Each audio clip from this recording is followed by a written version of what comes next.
We'll call the meeting to order for Tuesday, July 9th.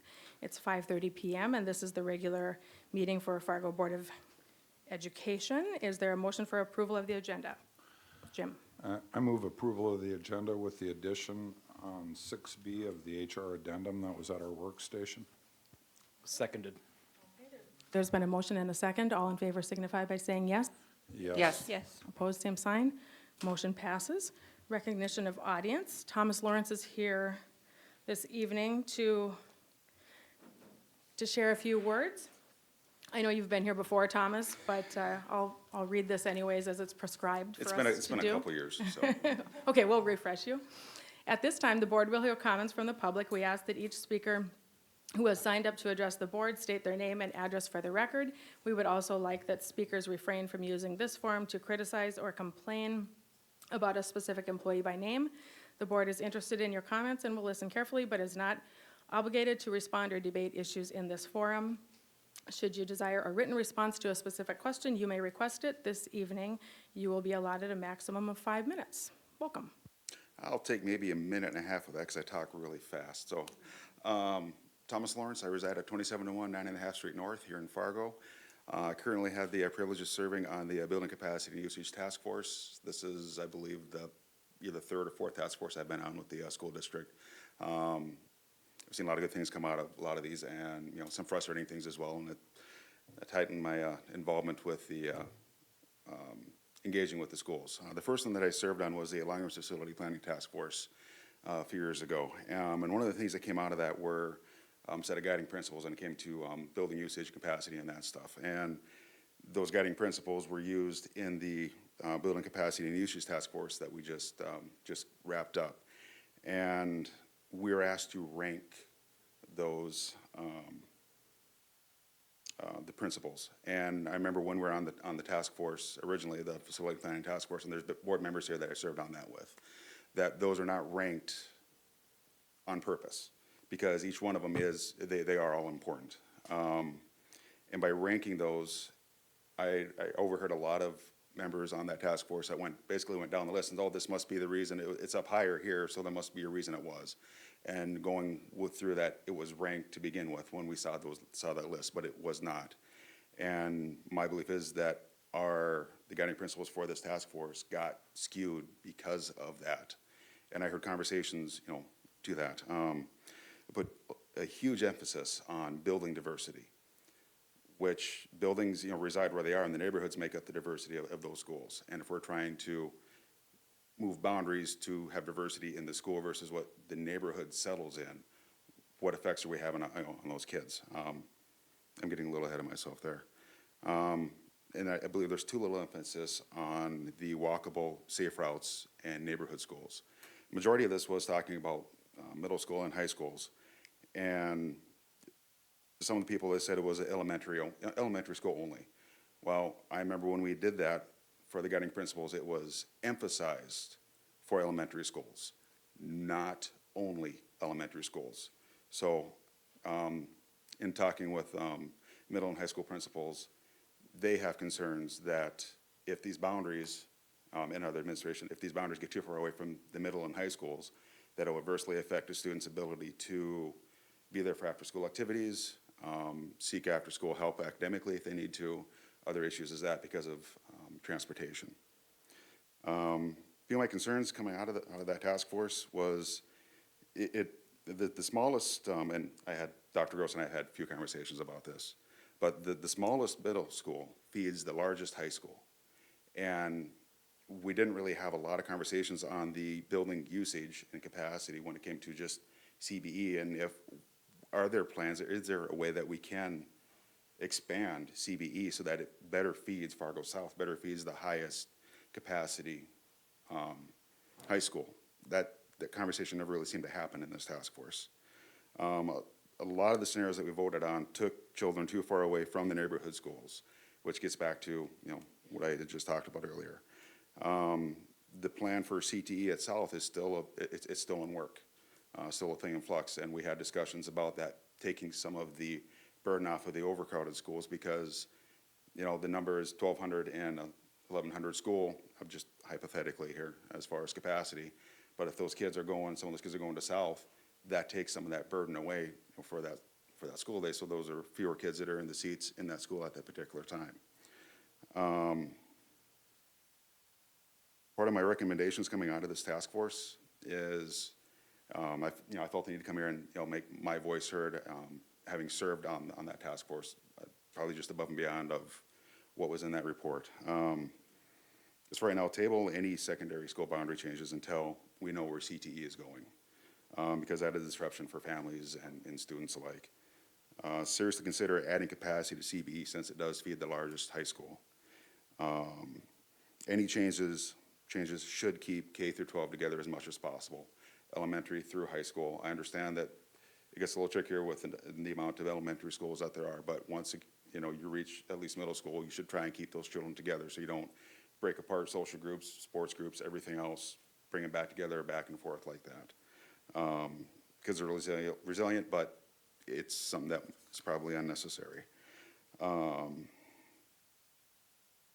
Let's see here. One thing to consider is promoting the use of the petition process. If you have, families that live down south, but they work up north, they might not know about the petition process to have their children go to a school on the north side. I know there are a lot of parents that just in dealings, every day at our local grade school, neighborhood school, that they did not know about petition process to move from one school to another. So that may be something to highlight during a back to school night or things like that, or administration letters. When I was going into this, I was representing McKinley, and we were under the understanding that this was going to be all-inclusive boundaries and building usage task force. We didn't know that we weren't going to touch elementary schools. So I just want to take just a couple seconds to get some thoughts in on this. Because of the overemphasis, large emphasis there was on diversity for this task force. We've seen this on the north side. I talked about it with the principals and other staff at McKinley. It just seems like there is diversity is skewed on the north side between Washington, Longfellow, and McKinley. All these schools are within close proximity of each other, and in many cases, the safest and fastest routes to the school for those children are not where they end up going. There are cases where children up the north side of County Road 20, Woodcrest up there, they drive past McKinley to get to Washington. There are children that live in the Van Raden properties that have to cross both Broadway and 32nd to get to McKinley versus going to Longfellow, which is, for all intents and purposes, the same distance away. This, puts kids at unnecessary risk while they're traveling to and from school, especially our youngest students. And if we were to look at the boundaries and take, an objective view of this, of where the safest route is, and proximity to the school, we could do a lot better job of promoting diversity in all three of these schools, because McKinley is it's a low number school, a very high number of free and reduced lunch, and there is a low participation of parent support for PTA and things like that. And if we were to get a better socioeconomic mix in all these schools, and especially McKinley, it would help give them back more of the neighborhood, and they'd be able to give more back to the school. Thank you for sharing, Thomas. right. Thank you Thank also you. for giving of your time to our most recent task force and your time previously for the district. We appreciate it. Thank you. All right, on to number 4 on the agenda, reorganization of the Fargo Board of Education. I get to turn this over to Mr. Gandhi right now. Sure. So I will actually call on Mr. Rodenbecker to see if there's a report from him. Yes, thank you. Excuse me. Per our board policy, the canvassing committee contacted each member of the board to determine the willingness of each eligible board member to serve in the role of president or vice president for 2019 through 2020. The following members were reported as willing to serve in the position of president. That would be Rebecca Knutson and Robin Nelson. And the following members announced that they were willing to serve in the position of vice president, myself and Christy Ulrich. Per GP2E, an election of each position will occur by signed paper ballot tonight. So I will like to call on the floor to see if there's any other nominations for president. I will call on the floor a second time. And per policy, I will call a third time. Okay, so with no other nominations from the floor, I will ask board members to fill out their ballot for board president, and then Jackie Gap will come around and tally with Anne Marie.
Based on the report from the offices of Campbell and Gap, we have Board President Robin Nelson.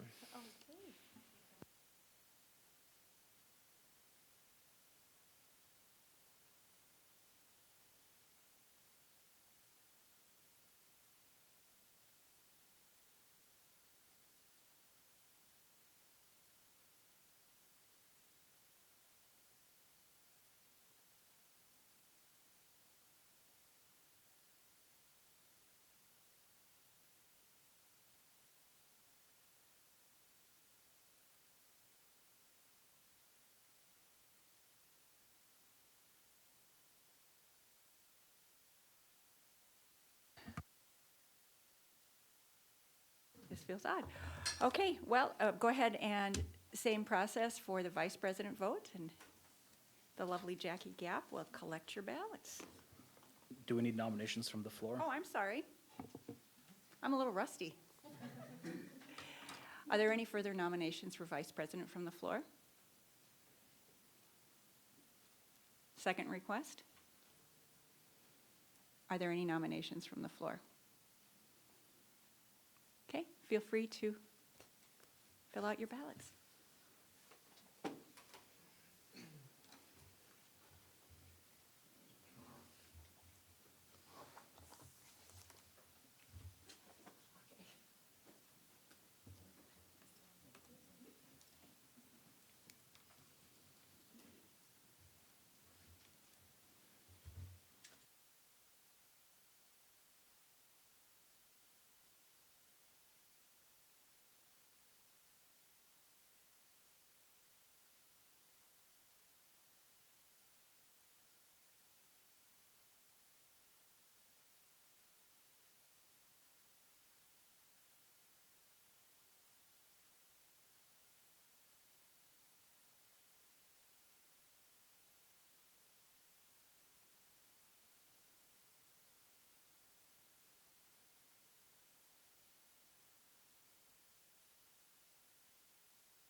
The upcoming school year, upcoming annual vice president is John Rodenbiker.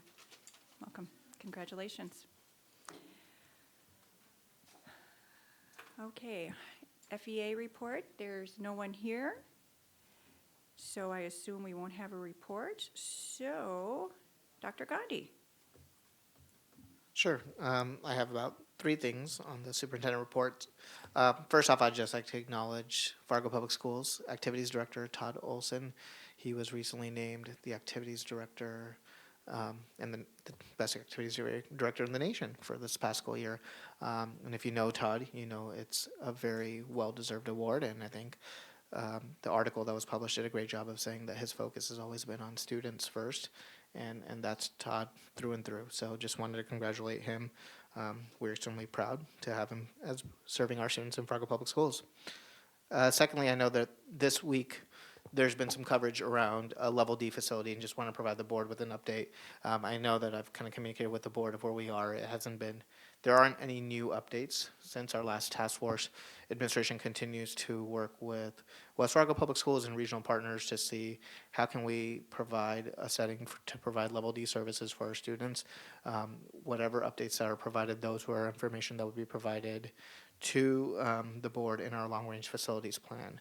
So there's really nothing new.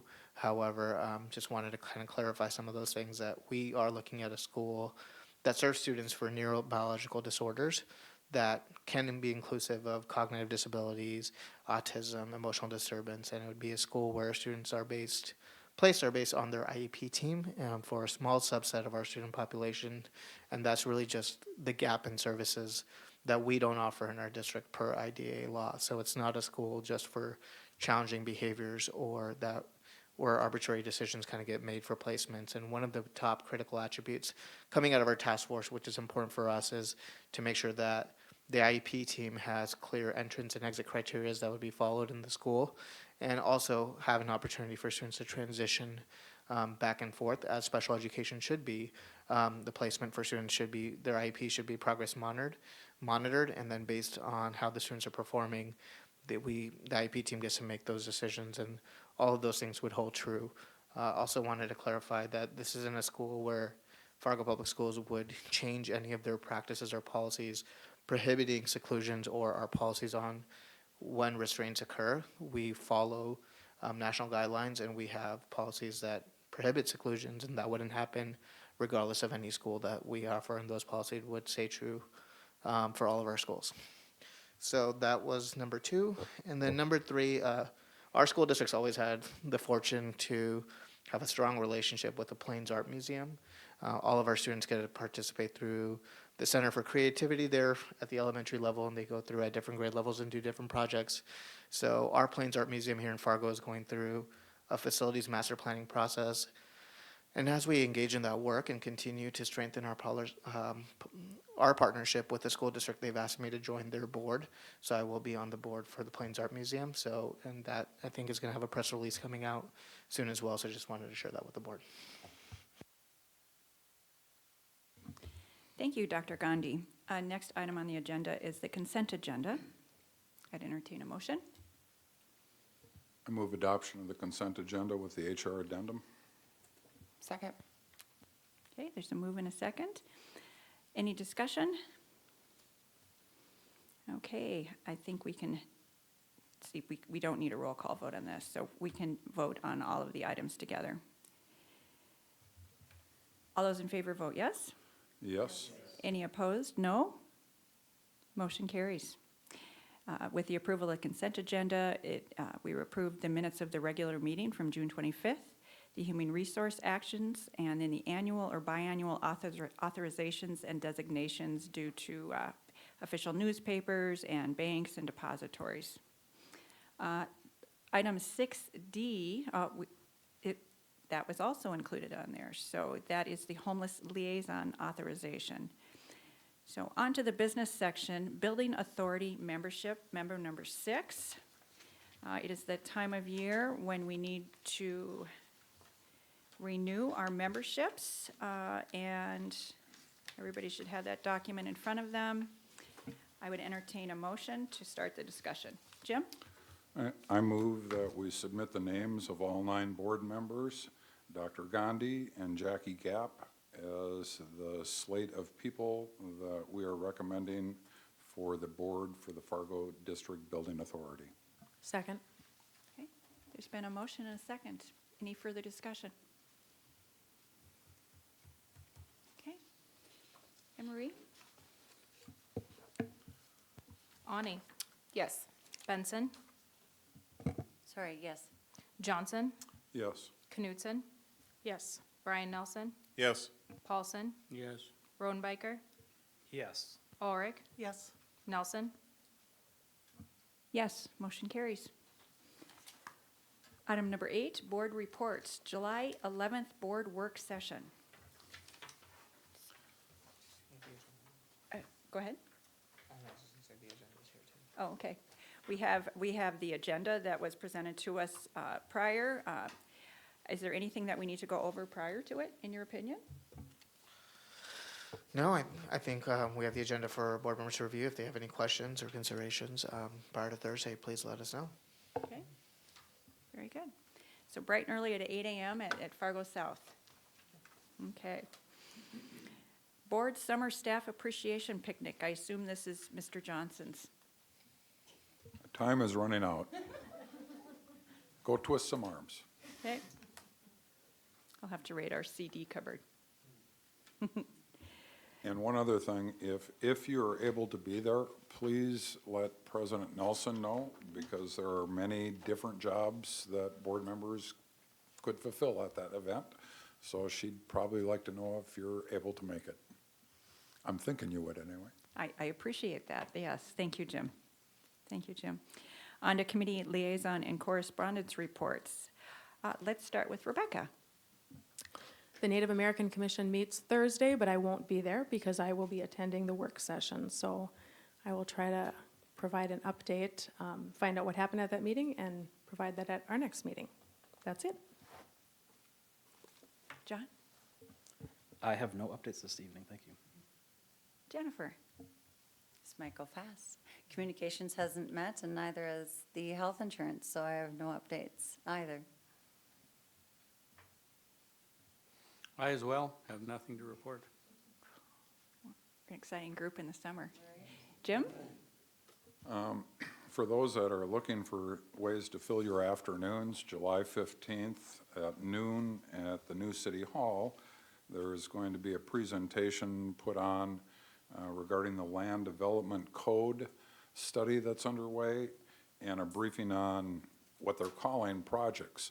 I have no clue what projects they're going to be briefing on, but if you're free at noon on July 15th and you want to get a sense of where the city's heading on some of their big issues, you might want to stop down there. And that's it since the last board meeting. Well, I didn't have a president's report to report, but Rebecca, is there anything you would like to report? I don't think there's anything necessary, Okay, other than what's on here. And Jim covered the picnic, so, okay, yeah. go ahead. Clarify. When is the picnic date? Is it August 2nd? August 8th. 8th. Got it. Thank you. Okay. Because then you could be there. Robin, Yes. you have a few more board members for their reports yet? Oh, I'm so sorry. Christy? I have nothing to report. And Brandy? Me as well. Nothing to report. Thank you. Okay, Brian? Nothing. Woo! Okay, well, I didn't really come prepared with the president's report for obvious reasons, but I am going to pass out the prepared one from Rebecca, and then a letter that I have to you from the FPS Foundation. And as these are going around, this is just a copy and paste from Corey Ernst at the FPS Foundation. She is coordinating our Walk Into My Future event, which is under the umbrella of our Seeds for Hope program. These are after-school programs for children grades K through 5, and it has to do with student savings accounts, college savings accounts through the bank in North Dakota, and bringing all the kids, and yes, we do bring 1,400 kids to campuses around the community, and we would love you to stop by and visit. These are great ways for these students at younger and younger ages to explore possible CTE opportunities, and And this year, it's at M State, I believe, so that which should have some great perspective for our littles that go in those schools, and it's going to be an exciting day. I trust me.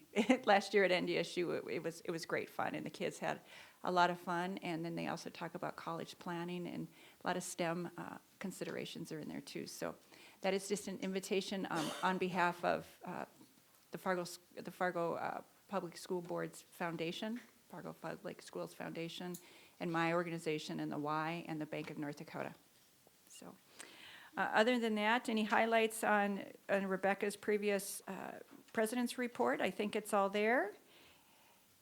Do you need any other updates from RSVPs, Anne Marie? One thing I would note, late in the day here, I got a communication from the city that there may be a need to push back the joint meeting from next week due to some of the changes at the Park District. So they're going to communicate more with me hopefully tomorrow as they look for alternative dates just due to some of those changes. So my apologies. I know that date has been changing for you. You know, unfortunately, we're not the ones hosting that. So we'll look to join them when we have an updated date. So at this time, it sounds as though you don't need to hold that time in your calendar for next week, but of course, as soon as I hear anything more, I will let you guys know. Wonderful. All right. Is there a need for number 9 tonight, Mr. Rodenbacher? No, there is not. Thank Okay. you. Well, it looks like our next regular meeting is August 13th. Of course, we'll see you all on Thursday, most of you anyway, at South. And we will adjourn this meeting and move into the Fargo Schools Building Authority meeting unless anybody feels we need to have a break.